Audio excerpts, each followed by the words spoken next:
नमस्कार. आपण पाहत आहात भारताचा बुलंद आवाज आपला भारत न्यूज.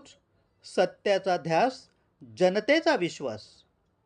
भारताने हरित आणि स्वच्छ वाहतुकीच्या दिशेने आणखी एक ऐतिहासिक पाऊल टाकले. देशातील पहिल्या हायड्रोजन रेल्वेने आत्तापर्यंत 1200 किलोमीटरहून अधिक अंतर यशस्वीपणे पूर्ण केले असून तब्बल 3200 लिटर डिझेलची बचत केली.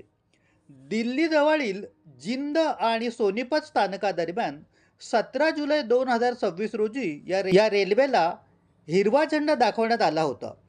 या रेल्वेचे सर्वात मोठे वैशिष्ट्य म्हणजे ही रेल्वे धूर सोडत नाही, कार्बन उत्सर्जन करत नाही आणि उपउत्पादन म्हणून केवळ पाण्याची वाफ बाहेर पडते. हायड्रोजन आणि ऑक्सिजन यांच्या रासायनिक अभिक्रियेतून स्वतःची वीज तयार होते आणि त्याच ऊर्जेवर ही रेल्वे धावते.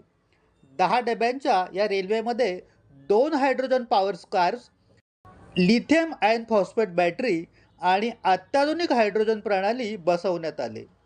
गळती, आग, धूर किंवा उष्णता ओळखण्यासाठी स्वतंत्र सुरक्षा यंत्रणा बसवण्यात आल्या असून ही प्रणाली आंतरराष्ट्रीय सुरक्षा मानकांनुसार विकसित करण्यात आली. जिंद आणि सोनीपत मार्गावरील यशस्वी चाचणीनंतर आता लवकरच दिल्ली मार्गावरही या रेल्वेची चाचणी होणार आहे. शून्य उत्सर्जन, स्वदेशी तंत्रज्ञान आणि हरित भारताच्या दिशेने हे मोठे पाऊल मानले जाते. मी रवींद्र थोरात. पाहत रहा भारताचा बुलंद आवाज आपला भारत न्यूज. सत्याचा ध्यास, जनतेचा विश्वास. धन्यवाद.